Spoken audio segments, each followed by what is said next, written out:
سبحان اللہ، الحمد للہ، اللہ اکبر۔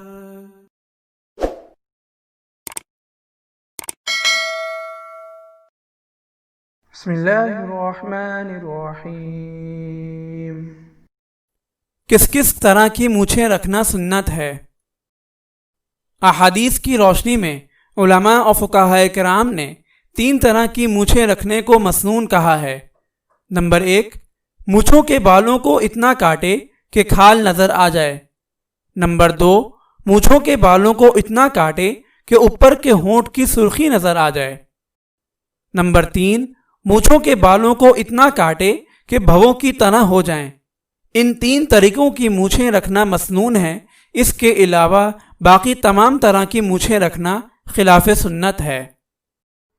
اگر آپ اس صدقہ جاریہ میں شامل ہونا چاہتے ہیں تو چینل کو سبسکرائب کریں اور لائک اور شیئر کرنا نہ بھولیں۔ جزاک اللہ خیرا۔